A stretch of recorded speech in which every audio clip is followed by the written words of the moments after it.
Hello, this is Peter with another video. Today I thought I'd do a video going over my fig rooting progress.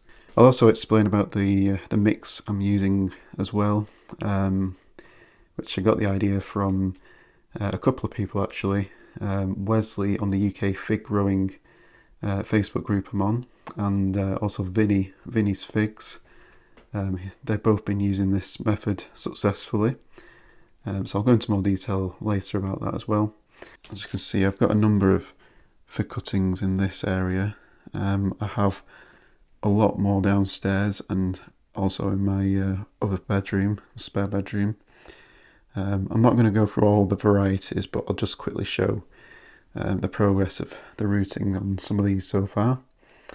So these ones here that I'm showing are the ones I did first. I started them on the 18th of February. So these have only been in just over a month now. This one here is a Celeste, and this one is actually rooted quite well so far. So you can see this one, in a matter of days, the roots have already started encircling at the bottom there, and going all the way around the pot. And this one was the first one that I saw any root activity from. It's also got quite a nice amount of growth coming out the side there. Nice healthy growth as well. I haven't checked them all today, but the other day when I checked, there's only two that I noticed had roots. This one was the second one. This was a Desert King. Yeah, you can see the root poking out the bottom there. And this one went straight down and then through the bottom hole. I don't see any other roots. Oh yeah, there's a little bit there at the side. And then there's a bit of growth coming out the side as well. You'll notice I do slightly different things with some of these cuttings. So the first batch, I didn't wrap some of them, and some I did wrap all the way along the top. Some of the later cuttings that I did, I only wrapped the very tip with parafilm. So this is parafilm wrap that I've used here. It's a wax-based material. It stretches and clings to itself. It's also biodegradable as well. And I got it originally for grafting, and I do still use it a lot for my grafting. But yeah, I decided to try it out to see if it prevents them from drying out at the top, like this one you can see. And yeah, there's several more here that have started to bud out, but I don't see any root activity yet. On this one, for example. Oh, actually, there is a little tiny root on this one. This one has got a root already. Well, that's the first time I've seen a root on this one, so it might be a little bit further behind than those other two. You can also see this one here is actually starting to develop a little braidler fig, which we don't really want. We want leaves at this stage. I just hope it's going to develop some growth lower down. And that's a variety called Noir de Boulogne. Probably butchering the pronunciation of that. Yeah, that's also another Noir de Boulogne. I also have a couple of cuttings that my friend Conor sent me. This one, or these two actually, are Verdino del Nord. So yeah, thanks Conor for sending these. I'm not sure if these have started rooting yet. I did start them a little bit later, so they probably haven't yet. That one on the 4th of March, so it's not been in that long really. I'm not using any heat for these ones, but this one I have put on a heat mat to see if it makes a difference. Should hopefully root a little bit faster on the heat mat, but we'll see. And while I'm here, I might as well also show these Maprang little seedlings I got here. These were from a tasting I did. Can't remember exactly when it was now. Probably about 2 months ago maybe. I'll post a link to that video, but it's a relative of mango. And they've all started germinating, although this one has actually perished. They do seem to do a bit better in this coconut husk chip and perlite mix. Doesn't dry out quite as quickly, I think.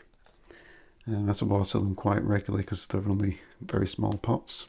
And then yeah, I've got a few more cuttings here at the side. These ones not showing any root activity or leaf budding out yet. I'll just show some of the others I've got in the other bedroom and also downstairs in the living room as well. Okay, so this is downstairs. I've got a number of cuttings down here as well. I think I've gone a little bit mad with the cuttings this year. If even half of these cuttings I've got roots, I don't know what I'm going to do with them all. So most of these are from my friend Karl.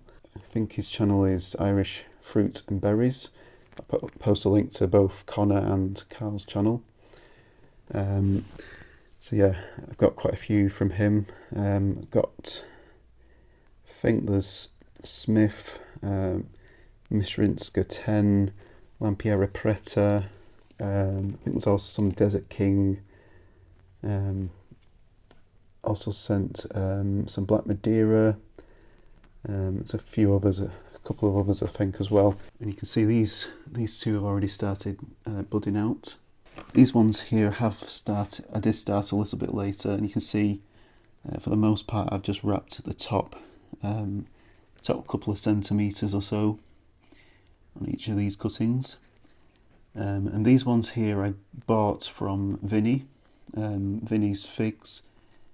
He's also on YouTube as well. He's a very well-known collector of figs in the UK, and yeah, got quite a few varieties from him as well this year. And then finally, just a few more. I didn't have room downstairs for any more, so I had to do some extra ones upstairs, and these are all from Vinny as well. Some extra ones I got from Vinny, and these ones were the last ones I actually rooted, but they've actually started to bud out a little bit quicker. I think that's because of the conditions in this room. It does stay a lot warmer in here because I've got this grow light at the side here. It does get very hot in this room. It's only a small room as well. So I think that's why these are starting to bud out a lot quicker. As you can see, I only did them on the 10th of March. It's the 20th of March today. I doubt there'll be any roots on any of these yet. But yeah, they're definitely starting to open up a little bit quicker. So far this new medium I'm using, which is just 50-50 perlite and vermiculite, seems to be working fairly well. I'm also using clear plastic cups as well, and this method was recommended by a couple of people on the UK Fig Growers Facebook group that I'm on. So the admin of the group, Wesley, has been using this for a number of years and has good results with it. Also Vinny made a video of it as well, and it's been working well for him, so I thought I'd give it a go because I had quite a few issues last year with the coconut coir and perlite. Ended up with a lot of them getting root rot and dying before I got them outside. So this does seem to hold the moisture quite well. I don't need to water much at all, and it doesn't seem to cause root rot so far. I mean, it's still early days. Probably got another month or two before I can say whether it's actually worked better than last year, but so far the results are quite promising. So yeah, thank you all for watching. Don't forget to like, subscribe, hit the notification bell, and be sure to keep you updated on how these fig cuttings get on. So yeah, thank you all for watching, and I'll see you next time.